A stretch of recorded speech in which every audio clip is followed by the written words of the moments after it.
Welcome everybody to the Connect2 Marriage Podcast. I'm Hosanna and I'm your host for this episode.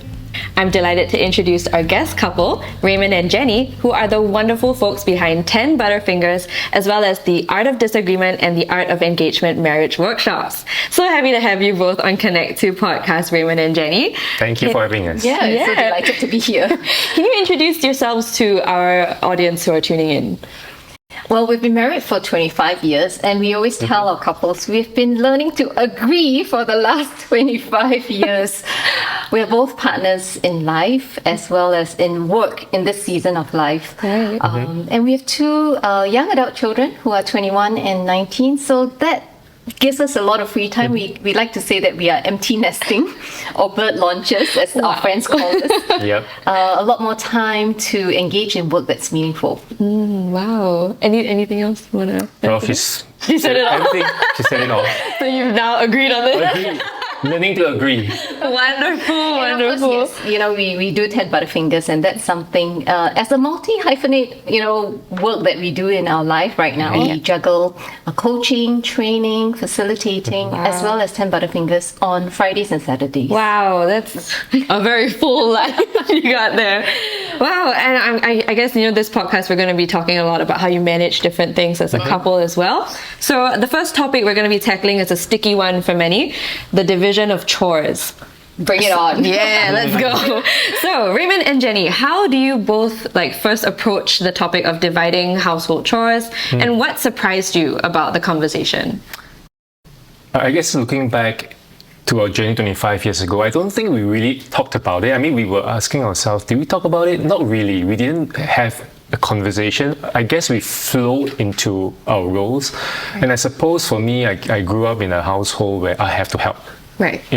My parents, my mom, especially with doing the households, I would be the one cleaning the floor, wiping the floor, etc. Right? So to me, the idea of doing housework is not foreign. Right. So therefore, when we got married, I kind of continued that, that role. Yeah. Okay. Always find a man who does housework. Yeah. Okay, take note. Number one. No, just kidding. Yeah. I think we had different housework that we had to do, and of course, chores were part of a new added responsibility. Yeah. So I think what was interesting for us was I never realized that, but because Raymond had been so used to doing housework, he naturally just did it, and I was very thankful for that. But along with marriage came new responsibilities, and our seasons of life changed as well. So in the initial stage when we weren't really as busy with our career, before the kids came along. Before the kids came, I think we learned to manage all of that by ourselves really easily. It was still a new stage of development and a new stage of learning, but it was something that I think whoever was more anal about something did that piece of household chore. Right. Yeah. So example, I'm very, very particular about the floor. So I don't like the floor to be dusty or sticky. So I make extra effort to make sure the floor is clean. Right. Whereas for Jenny, she's very sticky about the toilets. Right. So which I can't really be quite bothered to her frustration sometimes. Yeah. So I think we learned to take charge of the area that's important for us. Right. And I think like all other responsibilities as adulting phase, in the adulting phase, we learned that, we had to wash our clothes, we had to iron our clothes, we had to sweep the floor, wash the toilets, and then visit the in-laws, which is a separate issue altogether. Right. But we had so many household chores added onto us. So at the start, when we are less busy with our career, fine, we take on some of these responsibilities. But I think as our seasons of life changed, then it got a little tricky, and we had to talk about some of these things. Right. So how did you guys go about, having that conversation? I think along the way, as we realized we were struggling, for example, when the kids came along, it felt a bit harder. Also at the same time, it was a season where I had to travel a lot more for work. Right. So without me being around that often to do housework, and typically houseworks get done in a weekday when we try to keep our weekends free for our family, for church and stuff like that. So without the benefit of me being around to do some of these, so it got a bit hard. So I think what we did decide was to get a part-time help. Yeah, so being open and flexible enough to recognize that, hey, if we want this level of cleanliness, okay, let's probably get some help. Right. But at the same time, being flexible enough to also recognize that, even if you get part-time help, the part-time helper may not be able to do things up to our own standard, Right. and we have to be okay, with a certain minimum level. Right. And so learning to pick and choose the battles rather than being very particular and anal about every single thing, because you just can't have everything, right? Right. So there's like compromise. There's working out what actually suits. Working out what's really important for Yeah. us. If somebody can help us out in some of the chores, giving us the space and time to serve in other areas or to get our work done or to have couple time together, then at some point in time we assess how much work do we have for all the household chores, Right. and at what point in time does it make sense to outsource some of it? I think the guiding principle that was important for us was, do we have time for ourselves, for each other? Right. We don't want to get ourselves so busy. I mean, we are really already busy with work, and then the children came along, and we really had very little time for each other. The romance, the dates kind of ground to a halt, right, at some point in time. So I think what was really important for us as we reminded ourselves is, how are we also balancing those areas, while we are managing the housework? We don't want the housework to become, the big issue, Right. the big thing, the only thing that, how we order our lives. So we want to keep everything in balance, and we recognize, hey, maybe there's something that we can be flexible about as we, focus on ourselves as well. Right. So prioritize what's really important and then Yeah. work out what actually suits your schedules and all that, right? Yeah, that's right. Right. And I guess we were talking about the way that you find that balance, right, for what works for you both as well, right? So there's this whole thing also about fairness, right? Right. Do you think that chore division should be based on fairness or efficiency or personal preference, and how do you balance these? Good question. I think at the end of the day, there's no such thing as fairness when it comes to housework, right? I mean, if you really want to think about fairness, then I'm afraid that it will be a cause for a lot of conflicts. Right. Because what is truly fair? There's no such thing as fairness. Because I think for us, what is important is really just to do our best. And we are doing all these because we love each other, right? Yeah. And I suppose for me, as I mentioned earlier, it's not normal for me to do housework. So I'm doing it because I know that. Can I say that? Can I say that? That sounds... I can. Yeah, I mean, my love language is acts of service. So I love her to death by doing housework, right? And well, for hers is quality time, so it's a bit different. But I felt at home, so to speak, right, just doing the housework for her because I love her. But I suppose for Jen, it's not taking it for granted as well, and she doesn't, right? When she sees I'm doing housework and keeping myself, busy with the floor and the clothes and everything else, she would step up in other areas, right? I mean, for example, when the kids came along, she would be the one busy with the food preparation, because when the kids are younger, we need to make sure that they are having some of those foods, those semi-solids and stuff like that, which she's very good at. I can't do that, right? So when can it be fair?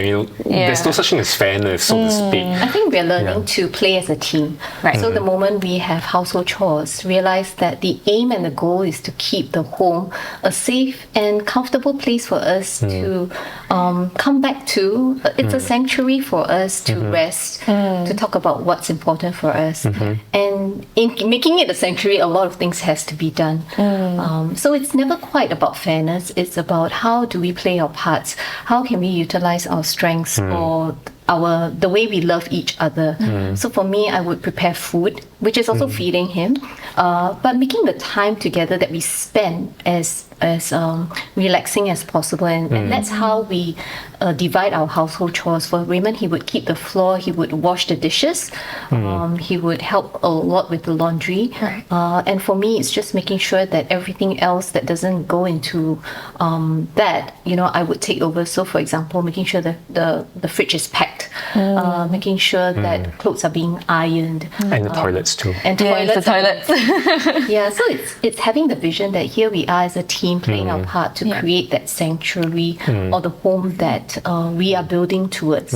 Yeah, and I think for me, my part is, for example, back to the toilets again, right? Everyone's favorite topic. Then my role is to appreciate that toilets are very important to her. So I have to make sure that I don't dirty it. I also clean up after myself. And that's fair to her, in a way fair, but it's more than fair. It's my way of loving her back, to tell her that, hey, I appreciate the effort you put in, right? And I honor you because that's important for you. So therefore, I will do my part. Right. So I suppose it's not about fairness anymore, but it's really about how do we love one another in a way which matters for each other, right? And that and then eventually makes our home a place where we really enjoy. It's our own, right? It's a sanctuary. Me and not just one person. Yes. Actually, I really love that point about how it's not about, who does, if we're doing the equal amount of work, right? But it's more about how are we playing our parts to work as a team and really make the home the most comfortable. I think I really love that point. I think, at the end of the day, it's not about who's doing what, but more of how do we work together, right? I love that point. That's right. Yeah. So, and there are going to be times when you're really too busy with work, or there's a big event that's come up. Or you're too tired from a long and week. I think it's important for us to agree that, let's just do the essential this week, right? Let's not fuss with creating hard rules for ourselves. Right. I mean, nobody's going to die if the floor is a little bit dirtier for 1 week. We don't like it, but let's prioritize maybe rest for now. Let's do a quick clean versus a deep clean. So it's learning how to prioritize what's important for us and say, can we just maybe sweep instead of doing a whole big mop up and vacuum? Right. Can we maybe fold the essential clothes and wash the essential laundry rather than doing a big cleanup? So it's these things that really say, I prioritize you, but I also want to keep the home clean, but not come back to a dog mess. Literally. But also making decisions that work well for us as a couple. Right. So, like what I'm hearing is priorities and being flexible, being open, right? And I also really love the point about appreciating, right? I think that it's so important that, even though maybe one is doing the floors and the other is doing the toilets, that we always show appreciation. I think this is something that can go away very quickly, right? Yes. Especially when you've been married for 25 years, it's very easy to just be like, like it's done, right? But instead, to really just take the time to even just say the words, thank you, right? Thank you so much for doing that. And I guess this is the one thing that I would also want to ask, what advice would you give to couples who are struggling to agree on chore responsibilities without resentment building up? Good question. I think in our time meeting up with many couples as well as our own experience, we are very aware that many couples bring their family of origins perspective on housework into their marriage. So for example, Raymond comes from a family that's really 100% top-notch on cleanliness. More from my mom. And many other couples, may have one family prioritizing housework to the point of being a stickler for it. And it's important in our marriage to realize that this is our home now. And you don't have to bring those expectations or those perceptions into your marriage. But it has helped me understand when Raymond is a little bit more upset when the floor is dirty and he doesn't have time to clean it. I understand where that's coming from. And he also understands that it's not that I don't want a clean home, but I don't have the same level of standards as my mother-in-law. So not imposing his mom's standards on me, and likewise for me to realize where those standards are coming from. I think it's a really important aspect as we try and navigate our own routines and our own standards of what feels comfortable within the time that we have to do all the work. So that's one advice I would give to couples. The other aspect would be the mental load that many of us carry. Yeah. And often for women, more so than for men, a lot of women carry the mental load of caring for the children, looking after the house, are the needs met, and all that in our minds. So it is a mental load that we carry, and we don't articulate enough or share with our spouse that I need help. And so learning to say that I've got all these planned on my mind. I've got a full weekend of activities, but I also need to iron the clothes. I also need to cook the children's lunch. I need to do all this without being able to share that with our spouse and say, can you help me? I'm struggling because I've got so much to do and I don't think I can do all of that. It weighs us down, and sometimes we resent our spouse for not helping when we didn't ask. Right. Yeah. So I think one of the things that really can hurt marriages is the expectation gap. We all have expectations, and I mean, as Jenny has shared, some of these expectations came because of our own upbringing, family of origin upbringing. So it's very important to be aware of what expectations we have, but not to say that we shouldn't have expectations, because we all do. But more importantly, learning how to communicate what those expectations are, and helping our spouse to understand where we're coming from. But at the same time, recognizing that those expectations may or may not be valid, may or may not be reasonable. So how can then we find a balance, something that makes sense for us? Right. Yeah. So I'll give an example. My dad washes the car, and he's very clean he's got very high standards in maintaining the cleanliness of the car. Right. Just because my husband doesn't do what my dad does doesn't make him a lousy husband. Right. So not bringing the standards of our own family of origin into the marriage and allowing me to say that, Raymond has got a different standard. The car is generally clean, not dirty, but not at the standard that my dad would have kept it. And likewise, for me, for the floor, Raymond doesn't hold me to that same standard as his mom. So recognizing that we are both individuals and that we are here to chart out what's appropriate for both of us and communicate if we are carrying more load than we think we can handle. Right. So I'm hearing, really just communicating is the most important thing here, right? Getting it across and also approaching it with understanding, right, on both parties as well. To not judge, but to actually be like, okay, I understand where you're coming from, but let's try to work a way that's best for you guys as a new family, as a new couple. That's right. A married couple. Right. Well, thank you guys so much for sharing so authentically about chores. I really enjoyed our conversation. Like, really, I think the points were so good, so fantastic. I think just one last thing as we wrap up, any last tips or any last thoughts about chores for our listeners, things like that? I think at the end, as we mentioned earlier, I think at the end of the day, it's really about the house is really where the love is, right? It's a sanctuary. So let's not lose the forest for just one tree. We're recognizing what is really more important. At the end of the day, what's most important is the connection, the relational connection, the intimacy between the husband and wife, right? Let's not be so particular and anal about the chores in this case, that we forget that, hey, behind all these chores, there's somebody that we need to love, need to cherish, and need to grow closer to. So that's what I would say. And also, the seasons of life changes. So in different seasons, you find yourself coping better or not as well with certain chores. Don't be afraid to ask for help. Don't be afraid to chart out, a new path of approaching certain chores. Like, I may need to outsource it, I may need to get new equipment, and manage your expectations and learn to communicate.